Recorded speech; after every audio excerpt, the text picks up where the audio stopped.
DPP दी थी, तो पहले मैं वो वाली डीपीपी सॉल्व कराऊंगा आप लोगों को आज, ठीक है।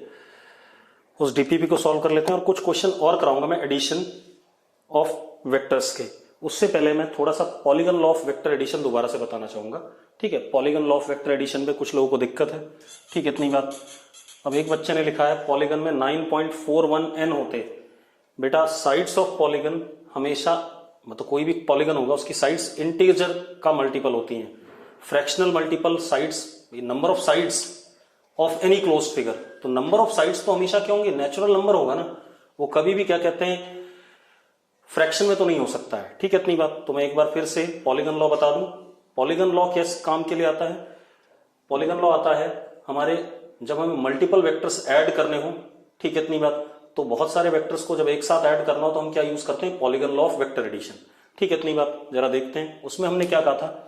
अगर हमारे पास कोई n साइडेड पॉलीगन है, n इज नेचुरल नंबर, ठीक है, इतनी बात। तो n साइडेड पॉलीगन है, उसकी n-1 साइड्स को अगर हम वेक्टर ले लें, क्या ले लें, n-1 साइड्स को वेक्टर ले लें, ठीक है, इतनी बात। n-1 साइड्स को वेक्टर लिया इन सेम साइक्लिक ऑर्डर, तो उन सारे n-1 वेक्टर्स का जो सम होगा वो last remaining side of polygon होगा जो कि अपोजिट ऑर्डर में होगी। मतलब last remaining side of polygon taken as vector in opposite order, उसके बराबर होगा। एक बार मैं बता देता हूं। सपोज मेरे पास एक ये पॉलीगन है,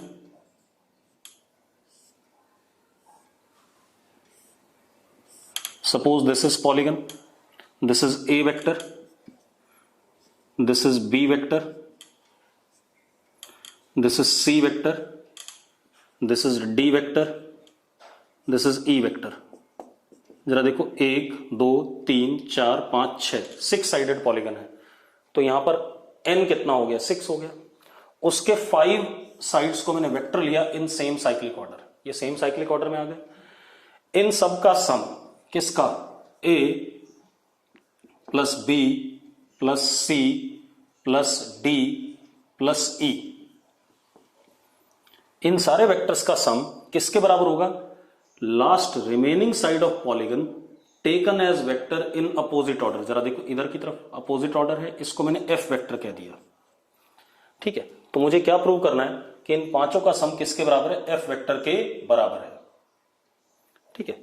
अब कैसे प्रूव कर लेते हैं, मैं लेफ्ट हैंड साइड लेके चलता हूं और अगर वो राइट हैंड साइड के बराबर आ गया तो प्रूव हो जाएगा।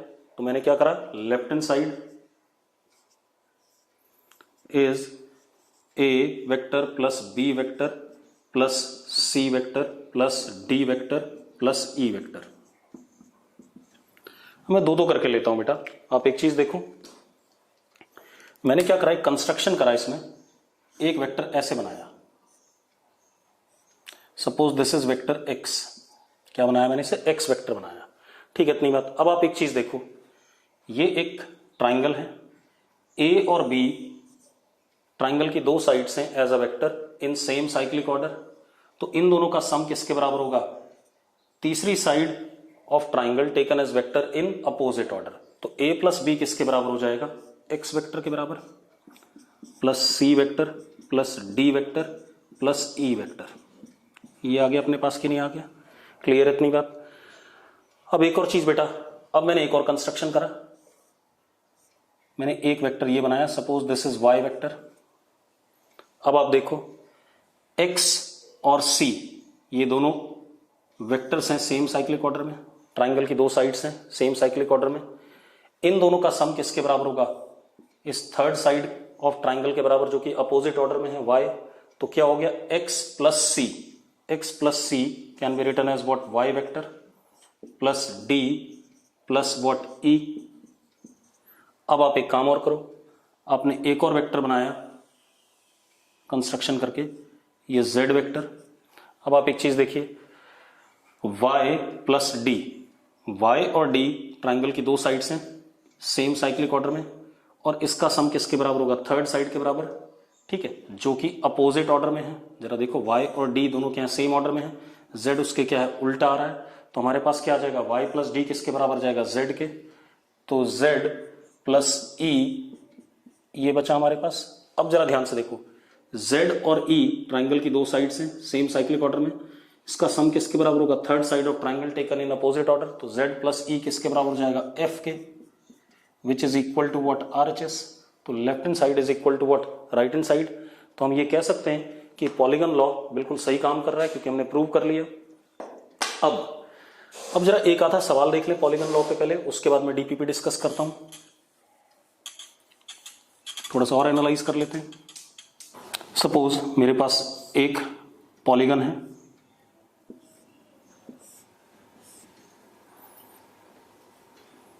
ए vector, B vector, C vector, D vector और ये ई वेक्टर। इसमें मैंने सारे पॉलीगन के साइड्स को सेम साइक्लिक ऑर्डर में ले लिया। देखो जरा, सारी सेम साइक्लिक ऑर्डर में है। तो मुझसे क्या पूछा गया, find A vector plus B vector plus C vector plus D vector plus E vector, इन सारे वेक्टर्स का सम पूछा गया। ठीक है, इतनी बात। अब आप एक काम करो, देखो मेरी बात ध्यान सुनना।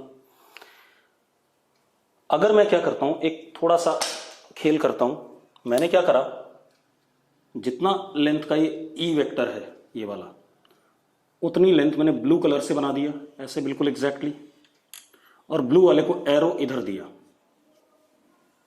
अब आप एक मजेदार बात देखो,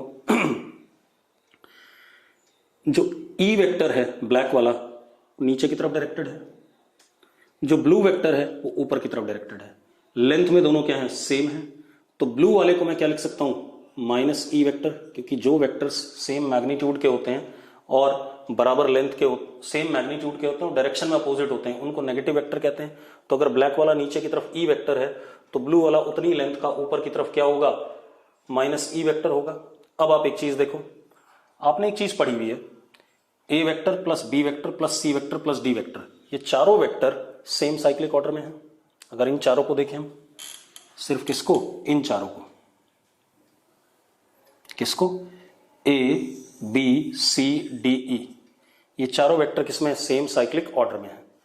तो इन चारों का सम लास्ट रिमेनिंग वेक्टर के बराबर होगा जो अपोजिट ऑर्डर में हो। तो अपोजिट ऑर्डर में कौन सा है, माइनस ई है। तो इन चार, फ्रॉम द पॉलीगन लॉ, यही कहानी है।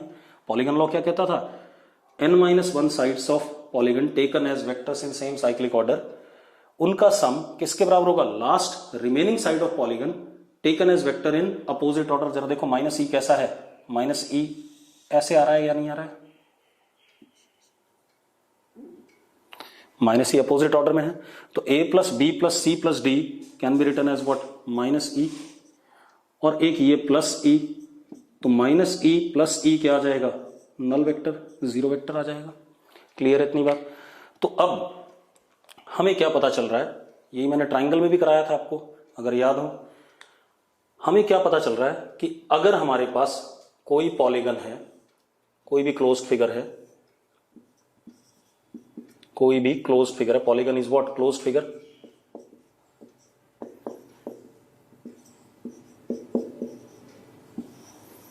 अगर कोई भी पॉलीगन है, ठीक है, और उसके, या कोई भी क्लोज्ड फिगर है, उसके सारे साइड्स क्या कहते हैं, सेम साइक्लिक ऑर्डर में है, तो उन सारी साइड्स का वेक्टर सम क्या आएगा, जीरो आएगा। तो we can say that if all sides of polygon are taken as vectors in same cyclic order, मैं क्या कह रहा हूं, if all sides of polygon are taken as vectors in same cyclic order, then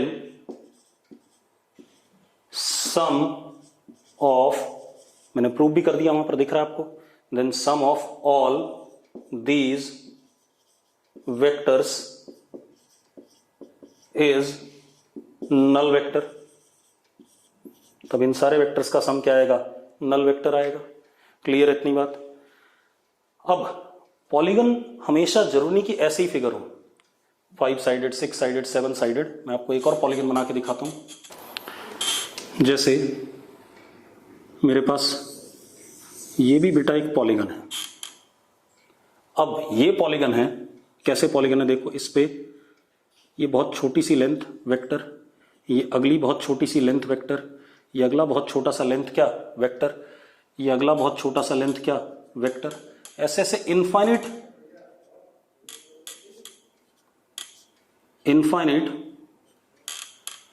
sides का vector हो जाएगा, sorry infinite sides का क्या हो जाएगा पॉलीगन। तो any curved closed figure, circle, जैसे सर्कल की इनफाइनाइट साइड्स बोलते हैं हम, ठीक है। सर्कल भी एक पॉलीगन होता है जिसकी इनफाइनाइट साइड्स होती हैं। तो any curved closed figure is polygon having infinite sides. अब मैं क्या करता हूं, ये हमारा dl1 वेक्टर हो गया, क्योंकि जब छोटे छोटे लेते हैं तो हम उसके आगे d लगा देते हैं ताकि छोटा d represents very very small. हालांकि मैं l1 वेक्टर लिखता, लेकिन मैंने क्या लिखा इसे dl1, मतलब बहुत छोटा। अगला dl2, dl3, ऐसे से बहुत सारे ये वेक्टर्स हैं, सारे के सारे किसमें, सेम साइक्लिक ऑर्डर में बेटा, सारे के सारे सेम साइक्लिक ऑर्डर में, बहुत सारे हैं,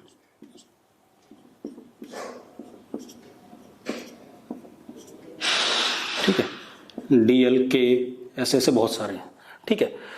अब ये सारे के सारे किसमें, सेम साइक्लिक ऑर्डर में हैं। तो मैं क्या कह सकता हूं, समीशन dl वेक्टर, ठीक है, i from 1 to what infinity, क्या आएगा, नल वेक्टर आएगा, क्योंकि कैसे हैं, सेम साइक्लिक ऑर्डर में लिया मैंने। Any curved closed figure is a polygon having infinite sides if all sides of polygon are taken as vectors in same cyclic order, then sum of all these vectors is null vector। ये मतलब आ गया यहां से यहां कि मैंने क्या करा, एनी कर्व्ड क्लोज्ड फिगर लिया, वो भी पॉलीगन होता है जिसकी साइड्स क्या होती है, इनफाइनाइट होती हैं। तो उस पे मैंने बहुत छोटे छोटे क्या ले लिए, लेंथ्स ले लिए, क्योंकि इनफाइनाइट लेंथ्स हैं। तो इनफाइनाइट लेंथ अगर मैं यहाँ काउंट करूंगा, इनफाइनाइट काउंट करना चाहूंगा तो बहुत छोटी छोटी हो जाएंगी, बहुत छोटी छोटी हो जाएंगी। तो उनको मैंने लिखा dl1 vector, dl2 vector, dl3 vector, इन सबका सम किसका, dl1 plus dl2 plus dl3 and so on, जितने भी थे, is equal to how much. तो क्योंकि ये सारे के सारे किसमें, सेम साइक्लिक ऑर्डर में है और समीशन लिख रहे हैं, तो मैंने उसको समीशन के फॉर्मेट में लिख दिया। और इन सबका वेक्टर सम किसके बराबर आएगा, 0 के बराबर आएगा, क्योंकि हमने पढ़ा हुआ है कि अगर पॉलीगन की सारी साइड्स वेक्टर्स हैं और सेम साइक्लिक ऑर्डर में है तो सम उन सबका क्या आने वाला है, 0 आने वाला है। अब एक और चीज बेटा, मैंने यहां समीशन लिखा है, ठीक है, इतनी बात। इसको हम समीशन नहीं लिखते हैं बेटा, इसको हम क्या लिखते हैं, इंटीग्रेशन लिखते हैं। क्या लिखते हैं एक्चुअल में, इंटीग्रेशन। एक्चुअल में सम करने का एक मैथमेटिकल टूल और है, दैट इज इंटीग्रेशन। वो आप 11th क्लास में, नॉन मेड वाले तो पढ़ेंगे, मैथ्स वाले सर पढ़ाएंगे, और मेडिकल वाले लोगों को सर ने, मैथ्स वाले सर ने आपको जो क्या कहते हैं मैथमेटिकल टूल की असाइनमेंट वो वीडियो दी होगी, उसमें बताया होगा कि इंटीग्रेशन क्या होता है। अगर आपको नहीं बताया इंटीग्रेशन तो चैट बॉक्स में अभी लिख दो, सर मैग्नीट्यूड सेम रहेगा। बेटा ऐसा जरूरी नहीं है, यहाँ पर A B C D E का मैग्नीट्यूड जरूरी नहीं है कि क्या था, सेम था, ठीक है, इतनी बात। तो ऐसा इस वाले फिगर में भी जरूरी नहीं है, ठीक है। एक तो ये डाउट, तो सर अगर ये साइड 2 2 2 होती है तो फिर 10 आएगा। बेटा ये वेक्टर सम हो रहा है, ठीक है, इतनी बात। 5 बार 2 का सम करके 10 आएगा, ये जरूरी नहीं है। आप एक काम करो, ये काम करो, ऐसे करके एक फिगर बना दो, क्लोज्ड फिगर है, A vector, B vector, C vector, D vector और ई वेक्टर, सबका मैग्नीट्यूड 2 है मान लेते हैं, लेकिन तब भी इन सबका सम क्या आएगा, 0 आएगा from the polygon law of vector addition, ठीक है। इन सबका सम तब भी क्या आएगा, 0 आएगा, क्योंकि ये क्लोज्ड फिगर है जिसमें सारे वेक्टर्स किसमें, सेम साइक्लिक ऑर्डर में है। तो ये सवाल, ये लॉजिक भी गलत है कि 2 2 का सम क्या आएगा, 10 आएगा, बिल्कुल ही गलत बात है। वेक्टर सम में कभी भी ऐसा नहीं होता कि 2 + 2 4 हो जाए, ऐसा जरूरी नहीं है, ठीक है, इतनी बात। अब एक बच्चे ने पूछा है, सर अगर कर्व्ड पॉलीगन की सारी साइड सेम ऑर्डर में है, नहीं है, तो फिर वेक्टर सम कैसे करेंगे। हाँ बिल्कुल सही बात है, ये एक सवाल है कि अगर सारे साइड्स सेम ऑर्डर में नहीं है, ठीक है, इतनी बात, तो हम कैसे करेंगे, ठीक है, उसके लिए मैं आपको बताऊंगा कैसे करेंगे। लेकिन अभी ये बात तो क्लियर है कि अगर कोई पॉलीगन है उसकी सारी साइड सेम साइक्लिक ऑर्डर, मैंने प्रूव भी करा था अभी, मैंने कहा था मैं इसी को ऐसे करके माइनस ई बना दूंगा, तो A plus B plus C plus D किसके बराबर हो जाएगा, माइनस ई के, माइनस ई प्लस ई क्या हो जाएगा, जीरो हो जाएगा। तो वो मैं आपको बताऊंगा कि क्या कहते हैं, अगर सारी साइड्स क्या कहते हैं सेम ऑर्डर में नहीं है, सेम साइक्लिक ऑर्डर में नहीं है तो क्या होगा, ठीक है, वो सवाल हो सकता है, ठीक है। लेकिन यहां पर चलो इंटीग्रेशन आपको नहीं बताया गया, पहली बात तो ये, तो मैं इंटीग्रेशन लिख भी नहीं रहा हूं अभी, ठीक है। मैं मैथ्स वाले सर को बोल दूंगा कि एक वीडियो आपको इंटीग्रेशन की भी वो डाल दें, ठीक है, इतनी बात, या मैं डाल दूंगा इंटीग्रेशन की वीडियो, ठीक है। उसके बाद आपको समझ में, मैं अभी इंटीग्रेशन का साइन नहीं लगा रहा हूं, मैंने क्या कहा, इन सारे वेक्टर का सम, तो आपने पढ़ा होगा सम को कई बार हम ऐसे भी लिख देते हैं समीशन, और जरूरी नहीं सारे सेम हो। जैसे क्लास में आप लोगों ने टेस्ट दिया, आपके मार्क्स आए सबके कुछ, मुझे एवरेज मार्क्स चाहिए क्लास का, ठीक है, तो मैं क्या करूंगा बेटा, मैं सबके मार्क्स का सम करूंगा upon total number of student कर दूंगा। तो एक बात बताओ, क्या सबके मार्क्स सेम आते हैं, किसी के 100 में से 80 आए होंगे, किसी के 50 आए होंगे, किसी के 40, किसी के 0 भी आए होंगे, ठीक है, तो उन सबका सम करूंगा। तो यहां पर भी मैं सम कर रहा हूं किसका, सारे वेक्टर्स का, लेकिन वो सारे वेक्टर्स कैसे हैं, सेम साइक्लिक ऑर्डर में। अगर कोई भी क्लोज्ड फिगर है उसके सारे वेक्टर सेम साइक्लिक ऑर्डर में हैं क्लोज्ड फिगर के, तो उन सबका वेक्टर सम क्या आएगा, 0 आएगा from the polygon law of vector addition, ठीक है। इतनी बात मैं एक बार फिर से बता देता हूं, इस बात को एक बार और प्रूफ ले लेते हैं इसका, ठीक है, ताकि आपको क्लियर रहे। देखो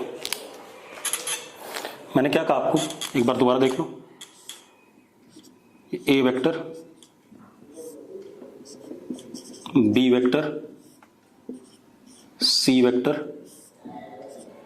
D vector and E vector, ये मैंने एक 5 साइडेड पॉलीगन लिया जिसके सारे वेक्टर्स आपको सेम साइक्लिक ऑर्डर में दिख रहे हैं।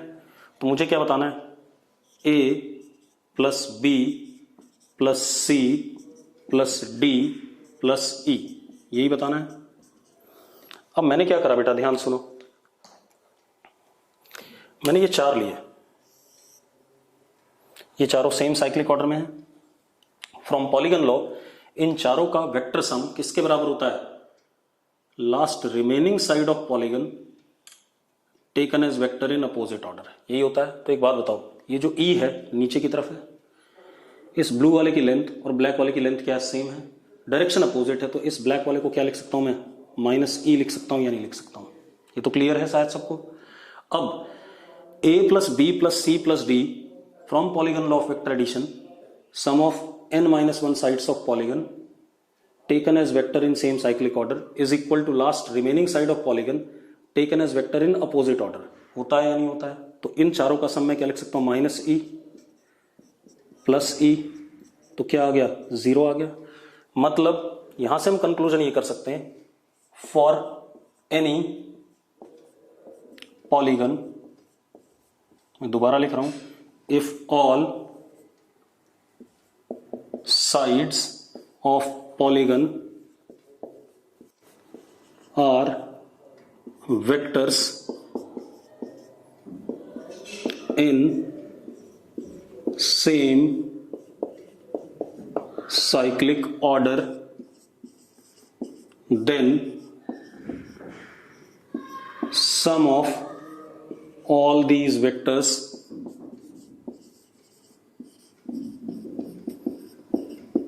is 0 या null vector is what, null vector। ये आ रहा है या नहीं आ रहा है, ठीक है, इतनी बात। ये किसके बराबर आ गया, नल वेक्टर के बराबर आ गया, क्लियर है, ठीक है। तो वो चाहे पॉलीगन आपने जैसा पढ़ा हो वैसा, या ये भी एक पॉलीगन होता है, ये भी एक क्या है, पॉलीगन है। अब इस पे मैंने साइड्स ये ले ली, DL1 वेक्टर, फिर एक साइड ये ले ली DL2 वेक्टर, सारे के सारे साइक्लिक में ले लिए मैंने, DL3 DLI vector, DLJ vector, ये सारे वेक्टर किस में हैं, सेम ऑर्डर में हैं। तो इन सब का सम भी क्या हो जाएगा, क्योंकि सारे साइक्लिक ऑर्डर में हैं, I equal to 1 to infinity, क्योंकि कोई भी कर्व्ड फिगर में इनफाइनाइट साइड्स होती हैं अगर वो क्लोज्ड फिगर है तो, ठीक है, इतनी बात। तो इन सब का सम भी क्या हो जाएगा, नल वेक्टर आ जाएगा, सेम रूल, ठीक है। अब एक और काम कर लेते हैं बेटा, देखते हैं, मिटा दें इसे, एक सवाल और देख लेते हैं इसी में, थोड़ा सा दिमाग लगाते हैं। मेरे पास एक ऐसे करके कोई कर्व्ड लाइन, कर्व्ड पोर्शन है, ठीक है, इतनी बात। इसके ऊपर मैंने ये पकड़ा dl1 वेक्टर, ये dl2 वेक्टर, ये dl3 वेक्टर, dl4 वेक्टर, ये dln वेक्टर। मान लो n छोटे छोटे वेक्टर्स हो गए और कैसे हैं, सेम साइक्लिक ऑर्डर में, ठीक है। अब मुझे क्या करना है बेटा, मुझे इन सारे वेक्टर्स का क्या बताना है, सम बताना है, ठीक है। तो आप एक काम कर सकते हो, देखो आपने क्या करा, एक कंस्ट्रक्शन करा बेटा, ध्यान सुनना। आपने ऐसे जोड़ दिया, इसको लिखा आपने ए वेक्टर। तो अब आप क्या कह सकते हो, देखो ये सारे क्या हो गए, दीज आर व्हाट n, देखो dn-1 कर देता हूं मैं इसे, ठीक है। इसको क्या लिख सकते हो आप, n-1 साइड्स ऑफ पॉलीगन। मुझे क्या करना था, मुझे dl1 plus dl2 plus dl3 dash dash dln-1, इन सारे वेक्टर का सम करना था, मेरा क्वेश्चन ये है। तो ये सारे के सारे क्या हैं, n-1 sides of polygon in same order, in same cyclic order, है या नहीं, बिल्कुल है। देखो अब इन सब का सम किसके बराबर होगा, लास्ट, मैंने इसको बंद कर दिया, अब ये पॉलीगन बन गया। अगर मैंने बंद नहीं किया होता तो ओपन फिगर होता, it would not have been polygon, ठीक है। तो मैं उसी जुगाड़ को यूज कर रहा हूं कि पॉलीगन वाले जुगाड़ को यूज करके मैं इन सब का क्या निकालूंगा, वेक्टर सम। तो अब मैंने क्या करा, ये ओपन फिगर था, मैंने इसको पहले बंद करा, इधर से एक ए वेक्टर बनाया, ठीक है, इतनी बात। अब जरा देखो, अब अगर हम इसको देखें इस फिगर को, तो एक पॉलीगन बन गई, क्लोज्ड फिगर है, ठीक है, इतनी बात। तो ये सारे के सारे क्या है, n-1 sides of polygon as vectors in same cyclic order, ठीक है, इतनी बात। तो इन सब का सम किसके बराबर होता है, from the polygon law of vector addition, last remaining side of polygon, ये लास्ट रिमेनिंग साइड होगी पॉलीगन की, taken as vector in opposite order. जरा देखो इस वाले ऑर्डर के क्या है, अपोजिट है या नहीं, तो ये किसके बराबर हो जाएगा, सबका सम ए वेक्टर के बराबर। क्लियर है इतनी बात, किसके बराबर हो जाएगा, ए वेक्टर के बराबर, ठीक। तो अब अगर कोई भी हमारे पास कर्व्ड फिगर होता है, उसके हम सारे छोटे छोटे लेंथ्स को क्या ले लें, वेक्टर्स ले लें, ठीक है, सेम साइक्लिक ऑर्डर में, तो उन सबका वेक्टर सम किसके बराबर होगा, last remaining side of polygon, आखिरी एंड्स को जोड़ने वाले वेक्टर के बराबर, जो कि कैसा लिया जाएगा, अपोजिट ऑर्डर में, क्योंकि ये भी एक क्या बन गया, पॉलीगन बन गया। क्लियर है इतनी बात। तो पॉलीगन कोई जरूरी नहीं कि आपने जैसा पॉलीगन पढ़ा उसी को पॉलीगन कहते हैं, वो आपकी गलतफहमी थी, क्योंकि आप लोगों को 9-10 तक उतनी बात नहीं बताई जाती है। पॉलीगन कोई भी क्लोज्ड फिगर होता है, वो कर्व्ड भी हो सकता है, उसकी साइड्स स्ट्रेट भी हो सकती हैं, ठीक है, कुछ भी हो सकती हैं, ठीक है। तो जरा देखो, हमने polygon law of vector addition लगा दिया, इन सारे लेंथ्स वेक्टर्स का सम किसके बराबर होगा, जो कि सेम साइक्लिक ऑर्डर में है, last remaining side of polygon taken as vector in opposite order के बराबर, ठीक है। अब एक और चीज बताना चाहूंगा बेटा, जैसे मैंने कहा था वेक्टर को हम अल्फाबेट के ऊपर एरो लगा के रिप्रेजेंट करते हैं, कई बार हम वेक्टर को ऐसे भी रिप्रेजेंट करते हैं, जैसे ये एरो लगा हुआ है, ये पॉइंट हमारा ए कहा गया और ये पॉइंट बी कहा गया। तो हम कैसे लिखते हैं, इनिशियल वाले पॉइंट का नाम पहले, फाइनल वाले पॉइंट का नाम बाद में, और उसके ऊपर एरो, ठीक है, ऐसे भी लिखते हैं। अगर इनिशियल और फाइनल पॉइंट्स आपके रिप्रेजेंट किए गए, तो पहले इनिशियल वाला पॉइंट, बाद में फाइनल वाला पॉइंट और उसके ऊपर एरो, जैसे ओ पी, तो क्या लिखेंगे, ओ पी वेक्टर, इनिशियल वाला फिर फाइनल वाला और उसके ऊपर एरो, ठीक है, इतनी बात। ये भी होता है। अब आ जाते हैं पहले अपनी डीपीपी पे, जो हमने दी थी पिछले क्लास में। कुछ लोगों को डाउट्स हैं, पहले मैं उनको डिस्कस कर देता हूं एक एक करके, फिर मैं कुछ क्वेश्चन अपने भी कराऊंगा। जैसे हमारे पास क्या था, there are 3 vectors, non zero vectors, A vector, B vector and C vector. A vector plus B vector is equal to C vector and A plus B is equal to C then show that A vector and B vector are parallel to each other. देखो क्या कहा गया, A vector plus B vector is equal to C vector, और एक और चीज, A का magnitude plus B का मैग्नीट्यूड किसके बराबर, सी के मैग्नीट्यूड के बराबर। तो मुझे क्या बताना है, मुझे ये शो करना है कि ए और बी पैरेलल हैं। अगर ए वेक्टर और बी वेक्टर पैरेलल हैं तो उनके बीच में एंगल क्या होना चाहिए, जीरो होना चाहिए। तो ठीक है, बिल्कुल निकाल लेते हैं। इन दो वेक्टर का रिजल्टेंट सी वेक्टर आ रहा है। ठीक है, अगर मैं ए और बी के बीच में एंगल प्रूव कर लूं कि क्या है, 0 डिग्री है, तो मैं कह सकता हूं पैरेलल है। यस और नो? ठीक है, तो अब आप एक काम करो, सी का मैग्नीट्यूड किसके बराबर है, ए प्लस बी। मैंने आपको पढ़ाया हुआ है कि ये वेक्टर का मैग्नीट्यूड इसके मैग्नीट्यूड प्लस इसके मैग्नीट्यूड के बराबर तब होता है जब theta is what, 0 degree, that is angle between A vector and B vector is 0 degree. पढ़ा है कि नहीं पढ़ा हमने, अरे लिखा था हमने यार, सी का मैग्नीट्यूड ए माइनस बी और ए प्लस बी के बीच में लाई करता है, या ये होता है या ये होता है या इनके बीच में कहीं भी होता है। ये तब होता था जब थीटा इज व्हाट 180, ये तब होता था जब थीटा क्या 0। और अगर दो वेक्टर ए और बी के बीच में एंगल 0 है तो मतलब दोनों वेक्टर क्या हो गए, एक दूसरे के एग्जैक्टली पैरेलल हो गए। ठीक है, तो इस सवाल में शायद ज्यादा लोगों को दिक्कत नहीं होगी। अगला क्वेश्चन देख लेते हैं।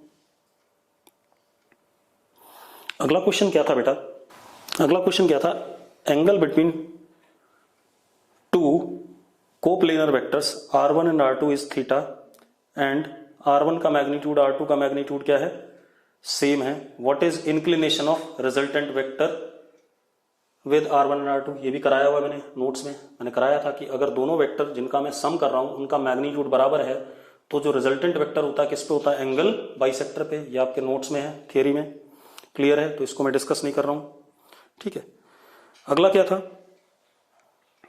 अगला क्वेश्चन क्या है हमारे पास, थर्ड जो क्वेश्चन था,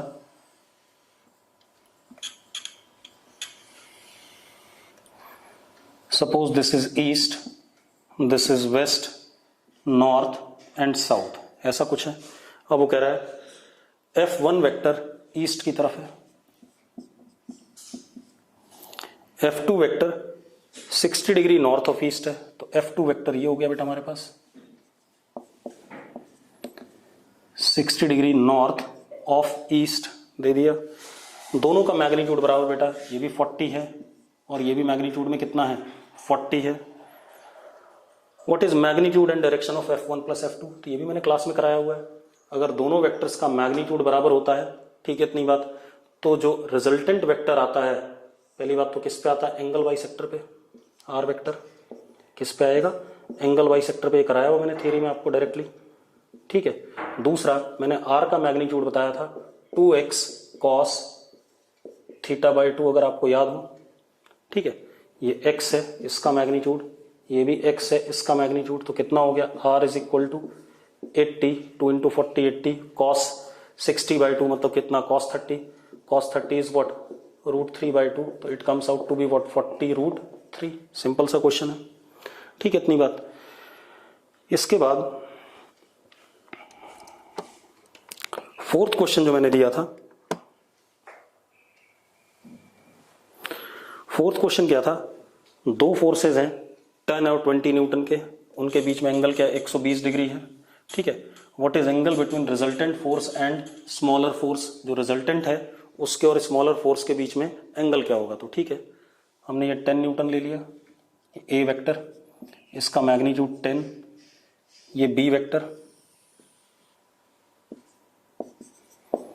इसका मैग्नीट्यूड कितना 20, और इनके बीच में एंगल कितना है 120 डिग्री। अब मुझसे क्या पूछ रहा है, जो ये रिजल्टेंट आएगा आर वेक्टर, इसका angle with smaller force alpha पूछ रहा है। तो डायरेक्ट हमारे पास फॉर्मूला पता है, tan alpha is what B sine 120, पहले फॉर्मूला लिख देता हूं, B sine theta upon A plus B cos theta, यही है कि नहीं है। चलो, tan अल्फा बी कितना बेटा हमारे पास 20 साइन 120, कि theta is what 120 degree upon A that is 10, ठीक है, इतनी बात, प्लस 20 कॉस 120। अब आप देखो साइन 120 इज व्हाट √3/2 पॉजिटिव में पक्का पता है, चलो लिख देते हैं। या साइन 120 इज √3/2, तो tan alpha is 20 into √3/2 upon 10 plus cos 120 is what -½ तो 20 इंटू व्हाट -½ तो जरा देखो tan अल्फा क्या आ गया हमारे पास 10√3 अपॉन 10 - 10 दैट इज 10√3 अपॉन 0, यानी कि tan alpha is what infinity, something upon 0 is what infinity. ये तब होता है जब अल्फा की वैल्यू क्या हो बेटा 90 डिग्री हो। आप टेबल चेक कर लेना जो मैथ्स वाले सर ने बताया आपको, tan 90 उन्होंने क्या बताया होगा इन्फिनिटी बताया होगा। क्लियर है इतनी बात। तो इस तरीके से आ गया, तो अल्फा की वैल्यू क्या आ गई 90 डिग्री, मतलब छोटे वाले वेक्टर के साथ में कितना एंगल बना रहा है रिजल्टेंट 90 डिग्री बना रहा है। क्लियर है। इसके बाद हम और बात कर लेते हैं। उससे पहले मैं 2-3 सवाल अपने कराना चाहूंगा बेटा, ठीक है इतनी बात, ताकि आपको क्लियर हो जाए एडिशन। ठीक है, ये तो मैं आपको सॉल्यूशन तो दे सकता हूँ बाद में भी। ठीक है, एक क्वेश्चन और है। क्या क्वेश्चन है, डीपीपी का ही क्वेश्चन है। हमारे पास दो फोर्सेस हैं, एक का मैग्नीट्यूड F है और एक का मैग्नीट्यूड 2F है, ये भी डीपीपी का ही है। ठीक है, अगर मैं, वो क्या कह रहा है, वो कह रहा है कि अगर आप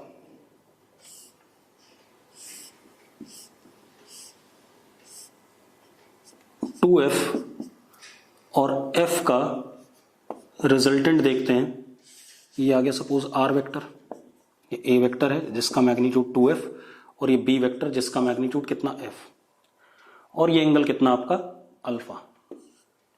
ठीक है इतनी बात। चलो ये हमें दे रखा है, तो सबसे पहले हम कर लें tan alpha is what B sin theta. चलो एंगल इनके बीच में क्या ले लेते हैं हम, थीटा ले लेते हैं। ठीक है इतनी बात। अब जरा देखो B की मैग्नीट्यूड कितना F sin theta upon A का मैग्नीट्यूड कितना 2F plus F cos theta. तो tan alpha is sin theta upon 2 plus cos theta, ये आ रहा है। अब वो क्या कह रहा है कि अगर आप क्या करते हो, छोटे वाले फोर्स को डबल कर देते हो और बड़े वाले फोर्स को आप क्या करते हो 16 से बढ़ा देते हो। चलो कर देते हैं।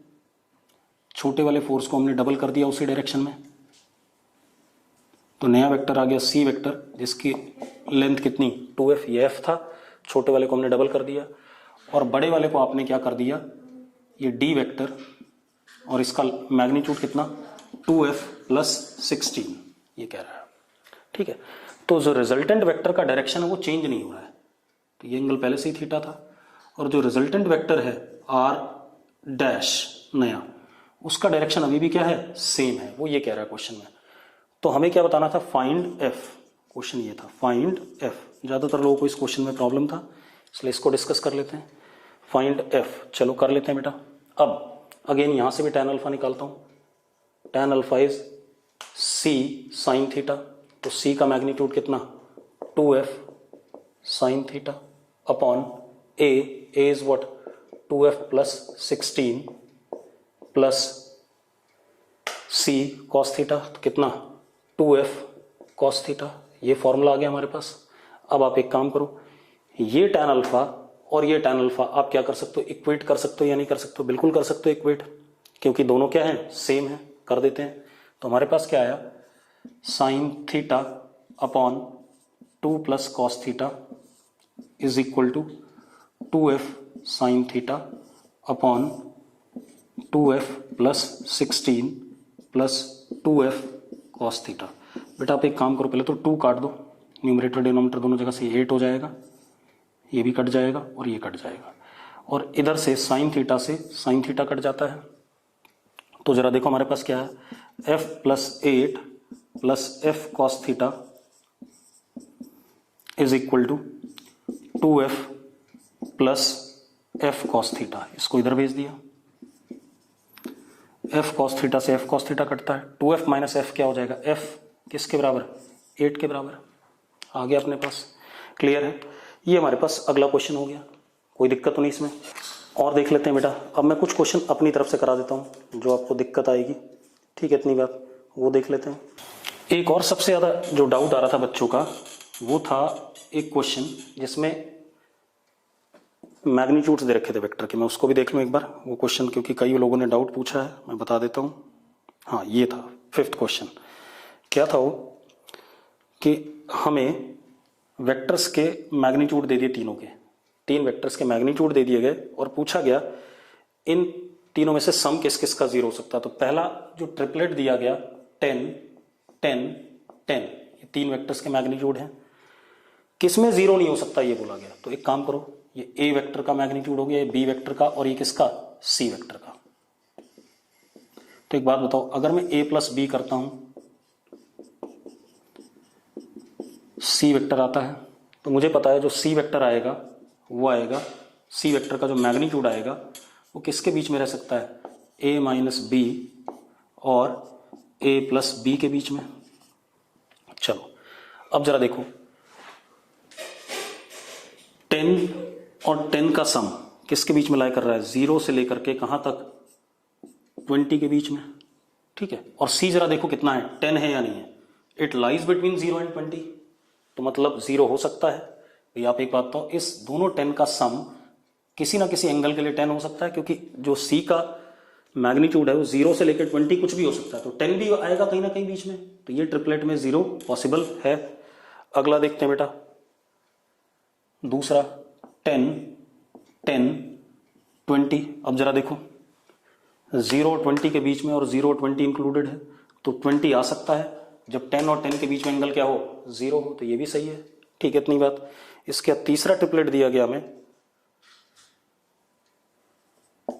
10 20 20। अब यहां देखो ये C है, C lies between a minus B, तो 20 माइनस 10 कितना, 10, और 20 प्लस 10 कितना, 30, तो सही है। C 10 और 30 के बीच में कुछ भी हो सकता है, तो है वो वैल्यू कितनी है, 20 है, तो इसमें भी 0 हो सकता है। फोर्थ ट्रिपलेट जो हमें दिया गया वो दिया गया 10 10 40। जरा देखो C 0 से लेकर 20 के बीच में होता है, क्या 40 आ सकता है बीच में कभी भी, C कभी नहीं आ रहा है, 0 से 20 के बीच में ही आएगा, तो ये वाला ट्रिपलेट में 0 नहीं हो सकता, तो यही हमारा क्या है, आंसर है, क्योंकि पूछा क्या गया है, किस में ट्रिपलेट का सम 0 नहीं आएगा। क्लियर है इतनी बात। अब तो आंसर क्या हो गया इसका, डी पार्ट हो गया, ठीक है। अब एक और काम करेंगे बेटा, अब मैं कुछ क्वेश्चन और कराता हूं आपको, 2-3 वेक्टर सम पे। देखो अब एक चीज ध्यान सुनना, ठीक है, मैंने अभी आपको बताया कि ऐसे भी रिप्रेजेंट किया जाता है वेक्टर को, अगर ये O पॉइंट है और ये A पॉइंट है, ये इनिशियल ये फाइनल, और ये एरो लगा दिया गया, तो इसको हम ऐसे भी लिख लेते हैं OA वेक्टर लिख लेते हैं। क्लियर है इतनी बात। तो इस तरीके से भी बहुत सारे वेक्टर रिप्रेजेंट किए हुए आपको मिलेंगे, ठीक है। मैं अब एक सवाल ले रहा हूं, मेरे पास क्वेश्चन क्या है, रेगुलर हेक्सागन, बड़ा फेमस सवाल है, रेगुलर हेक्सागन। रेगुलर हेक्सागन का मतलब क्या होता है, जिसकी सारी साइड लेंथ्स बराबर होती हैं मैग्नीट्यूड में, ठीक है, इतनी बात, और 6 साइडेड फिगर होता है, ठीक। तो जरा बना लेते हैं।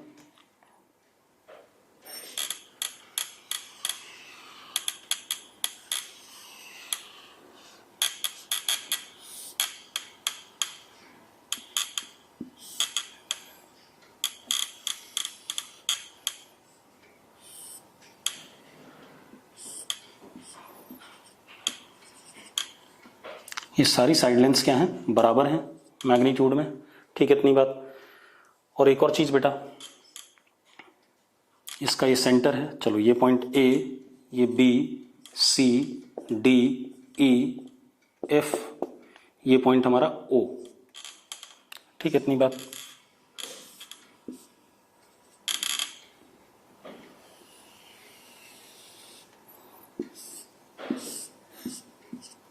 ठीक है, रेगुलर हेक्सागन है, तो ये 60, ये 60, ये 60, ये भी 60, ये भी 60, ये भी 60, सारे 60 एंगल होंगे जहां जहां दिख रहा है आपको, ठीक है। अब मुझसे क्या बोला गया, फाइंड, ऑप्शन भी दूंगा मैं, ए बी वेक्टर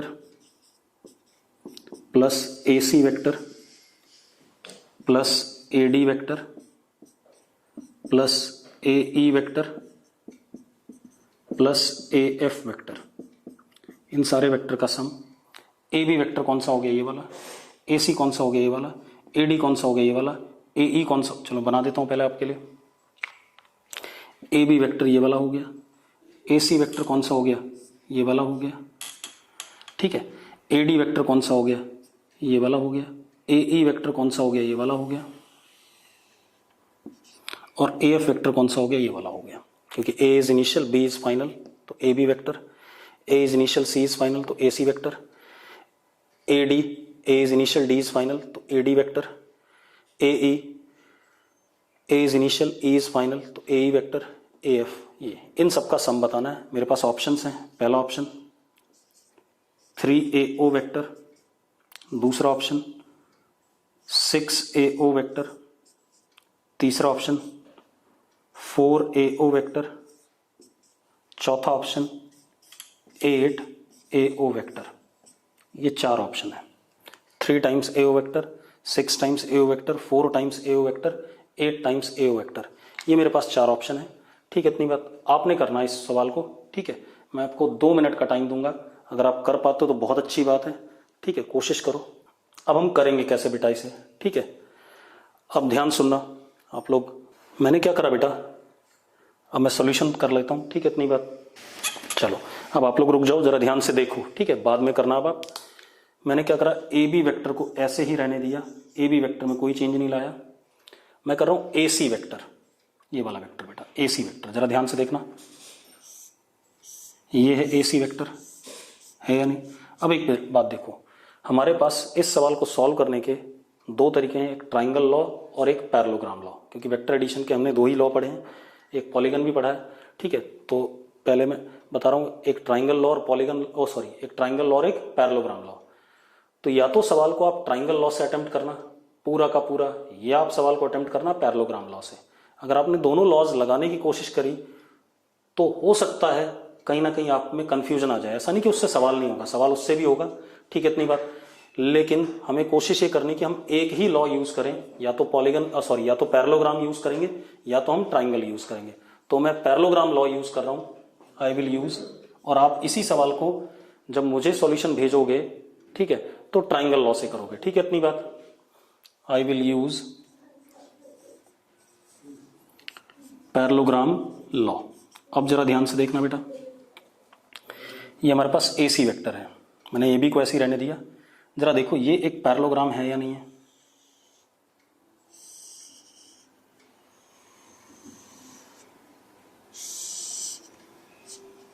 है पैरेललोग्राम, क्योंकि ये साइड और ये साइड पैरेलल है एक दूसरे के, ये साइड और ये साइड क्या एक दूसरे के पैरेलल है। तो और ये डायगोनल है पैरेललोग्राम का ए सी। तो ए बी वेक्टर प्लस ये वाला vector will be equal to what, A C vector और नॉट। क्योंकि हमें पता है पैरेललोग्राम की 2 sides, adjacent sides taken as vector, उनका सम किसके बराबर होता है, diagonal vector of parallelogram contained by these 2 sides. तो अब ए बी वेक्टर प्लस ये वाला vector A O vector can be written as what, A C vector. तो मैं क्या लिख सकता हूँ, ए सी वेक्टर को क्या लिख सकता हूँ, A B vector plus A O vector लिख सकता हूँ, बाकी ऐसे ही रहने देते हैं, plus A D vector plus A E vector plus A F vector. पक्का, ठीक है। तो I can write it as what, twice A B plus A O plus A D plus A E plus A F लिख सकते हैं, कोई दिक्कत है इसमें। अब एक काम और करते हैं बेटा, अब आप ए डी को देखो बेटा। अगर आप ए डी वेक्टर देखते हो, ये वाला है, ये ए डी वेक्टर है। आप एक बात बताओ बेटा, ये लेंथ और ये लेंथ रेगुलर पॉलीगन है, दोनों बराबर हैं, ठीक है। इतनी बात। तो अगर ये ए ओ वेक्टर है और उतनी लेंथ ये भी है, डायरेक्शन भी सेम है, तो इसको भी मैं क्या लिख सकता हूँ, ए ओ वेक्टर लिख सकता हूँ या नहीं लिख सकता हूँ। खुद देखो, ये लेंथ और ये लेंथ दोनों क्या है, सेम मैग्नीट्यूड की है, और डायरेक्शन भी दोनों का क्या है, सेम है। तो अगर ये ए ओ वेक्टर है तो ये वाला भी क्या होगा, ए ओ वेक्टर। तो मैं क्या कह सकता हूँ, A D vector can be written as what, 2 A O vector. भाई AD क्या है, AO प्लस AO, कितना AD आ गया कि नहीं आ गया, ठीक है इतनी बात। तो हम क्या कह सकते हैं, AD को क्या लिख सकते हैं 2AO वेक्टर, तो क्या हो गया 2AB vector plus AO vector, AD को हमने लिखा twice AO vector plus AE vector plus AF vector, लिख सकते हैं बेटा। तो ये बन गया twice AB plus 3AO plus AE plus AF, ये बन गया हमारे पास। अब एक काम और करते हैं बेटा, AE की बात करते हैं, जरा देखो this is what AE vector, ये है AE वेक्टर। अगर हम देखें ध्यान से तो ये एक अगेन हमारे पास क्या है, पैरेललोग्राम है या नहीं है अगेन पैरेललोग्राम। अब जरा देखो पैरेललोग्राम का ये वाला साइड प्लस पैरेललोग्राम का ये वाला साइड, इन दोनों का वेक्टर सम किसके बराबर होगा, डायगोनल वेक्टर के बराबर। तो मैं लिख सकता हूं AE vector can be written as AO vector plus AF vector.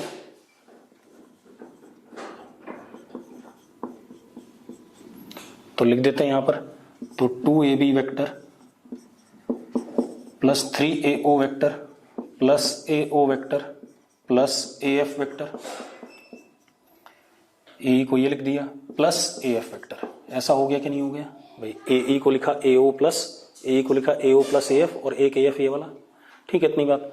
तो कितना हो गया हमारे पास 2AB vector plus 2AF vector plus 4AO vector, ये रिजल्ट आ गया हमारे पास। अब देखो एक मिनट, अब आप एक काम करो, अब ध्यान से देखना अगेन, इसको लिखा मैंने 2AB vector plus AF vector plus 4AO vector, लिख सकता हूं मैं ऐसा। अब आप एक काम करो, यहां देखो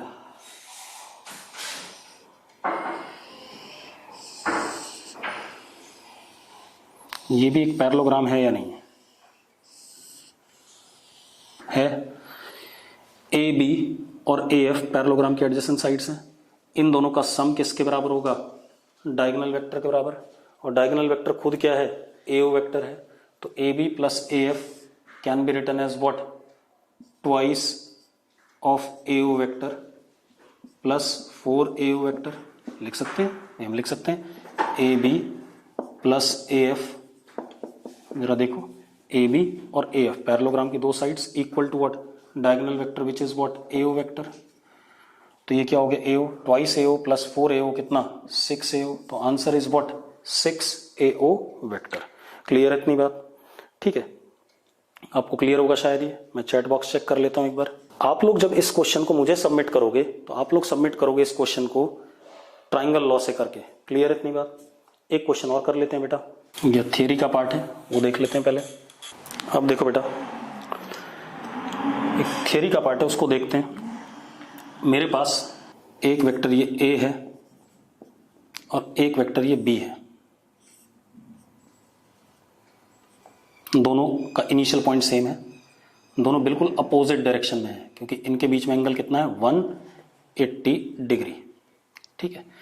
इसका मैग्नीट्यूड x और इसका मैग्नीट्यूड भी x। तो बेटा A प्लस B वेक्टर क्या आएगा, नल वेक्टर आएगा, आपको पता है हाँ या ना, क्योंकि क्या आ जाएगा एंगल कितना है 180 और दोनों का अगर मैग्नीट्यूड बराबर हो, सॉरी एंगल 180 होता तो रिजल्टेंट का मैग्नीट्यूड क्या होता है A minus B, x minus X क्या आ जाएगा 0 आ जाएगा, ठीक है। एक काम और करते हैं बेटा,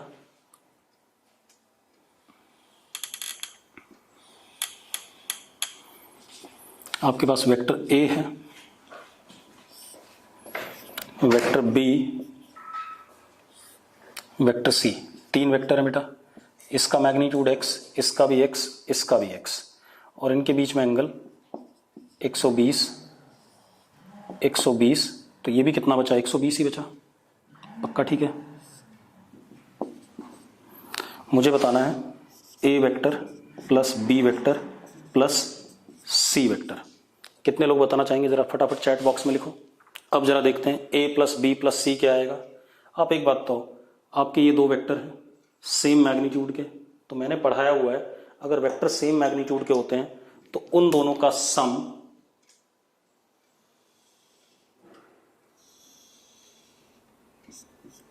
इन दोनों का सी और डी का, सी और बी का कितना आ रहा है, आर वेक्टर आ रहा है। और किस पे आता है, अगर मैग्नीट्यूड बराबर होते हैं तो किस पे आता है, एंगल बाइसेक्टर पे। ये हमने पढ़ा हुआ है, शायद पढ़ा है। और आर वेक्टर का मैग्नीट्यूड कितना होता है, बी प्लस सी का मैग्नीट्यूड। बी प्लस सी मैंने कहा क्या है, आर वेक्टर है एट एंगल बाइसेक्टर, कहा है मैंने, ठीक है, ये तो हमने पढ़ा हुआ है। अब इस आर का मैग्नीट्यूड, आर का मैग्नीट्यूड कितना, 2x कॉस 120/2, 2x कॉस थीटा/2। तो बेटा जरा देखो, कॉस 120/2 क्या हो जाएगा, कॉस 60, कॉस 60 इज हाफ। तो आर का मैग्नीट्यूड खुद किसके बराबर हो गया, x के। अब जरा ध्यान से देखो, तो b प्लस सी तो हमने कर लिया, आर वेक्टर आ गया, तो बचा क्या हमारे पास, a vector plus R vector. अब ये किसके बराबर आएगा, चलो जरा देखो, a वेक्टर ऊपर की तरफ था, कितनी लेंथ का, x लेंथ का, और b जो आर वेक्टर आया, आर वेक्टर बिल्कुल एंटी पैरेलल आया, जरा देखो 60 डिग्री। तो 120 प्लस 60 क्या आ गया, ये टोटल एंगल क्या हो गया, 180 हो गया। और आर की लेंथ भी क्या है, x है। अब अगर मैं आर वेक्टर और ए वेक्टर करता हूं तो इनका सम क्या आएगा, अगेन नल वेक्टर आएगा कि नहीं आएगा। तो अगर तीनों वेक्टर का मैग्नीट्यूड बराबर था और उनके बीच में एंगल 120 120 120 था, तो उन तीनों का सम क्या आ गया, इन तीनों का सम किसके बराबर आ गया, नल वेक्टर के बराबर आ गया। एक और एग्जांपल लेते हैं,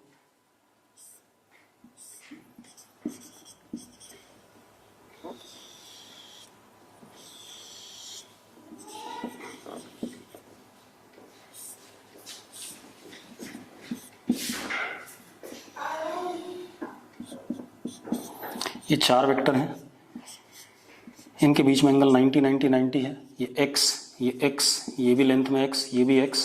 तो अब मुझसे पूछा गया a vector plus b vector plus c vector plus d vector, इन चारों का सम। तो बेटा जरा देखो, a और c का सम क्या आ जाएगा, 0, क्योंकि 180 डिग्री एंगल है। b और d का भी क्या आ जाएगा, 0। तो टोटल ओवरऑल सम क्या आ जाएगा, 0, नल वेक्टर आ जाएगा कि नहीं आ जाएगा। अब मैं इस पॉइंट को जरा जनरलाइज करना चाहता हूं, जनरलाइज इन द सेंस, मैं ये कह रहा हूं, पहले ध्यान सुनना मैं क्या कहना चाहता हूं। मैं कह रहा हूं if vectors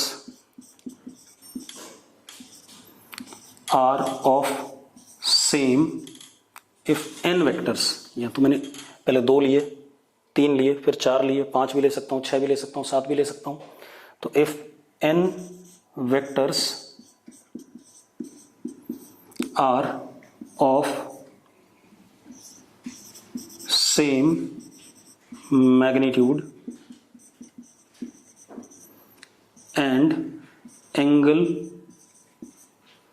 between any two successive vectors। बेटा सक्सेसिव मतलब एक के बाद एक वाला, ठीक है, इतनी बात। ऐसा नहीं कि a और c के बीच में, a और b के बीच में, b और c के बीच में, c और d के बीच में, d और a के बीच में, successive vectors. Angle between any two successive vectors is 360 degree upon n, then sum of all these vectors, then sum of all these vectors is null vector. इस बात को हम प्रॉपर्टी बना लेंगे अपनी, sum of all these vectors is null vector. Clear है इतनी बात। अब अगर मेरे पास सपोज 5 वेक्टर होते,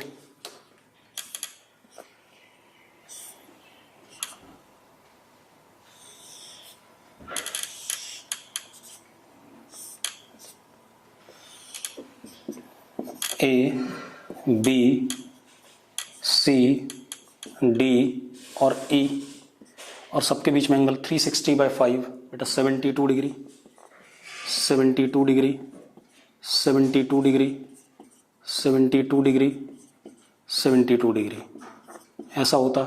तो again by the property A plus B plus C plus D plus E, इन सब का सम भी क्या आ जाता, 0 आ जाता। क्लियर इतनी बात। तो हम फिर सम करने की कोशिश नहीं करेंगे, वो अपने आप ही क्या हो जाएगा, 0 हो जाएगा। क्लियर है, ठीक है। तो ये हमारे पास कुल मिला के कहानी हो गई किसकी, एडिशन ऑफ वेक्टर्स की। ठीक है, थोड़ा सा कुछ क्वेश्चंस में वेक्टर एडिशन के आज भी डाल दूंगा। अब आप ध्यान रखना कि आपके टेस्ट में टिल सब्ट्रैक्शन ऑफ वेक्टर्स आएगा। ठीक है, इतनी बात। Addition and subtraction of vectors, multiplication of vectors हम आगे बात करेंगे, अगले टेस्ट में देंगे। ठीक है, तो टेस्ट में पिछला सारा dimension, unit and measurement, significant figure, rounding off, as well as addition and subtraction of vectors आएगा। ये सब्ट्रैक्शन ऑफ वेक्टर्स अगली क्लास में आपका कंप्लीट हो जाएगा। ठीक है, तो मैं यहीं पे रोक रहा हूँ लेक्चर को। ठीक है, अगली क्लास में बात करेंगे। ठीक है।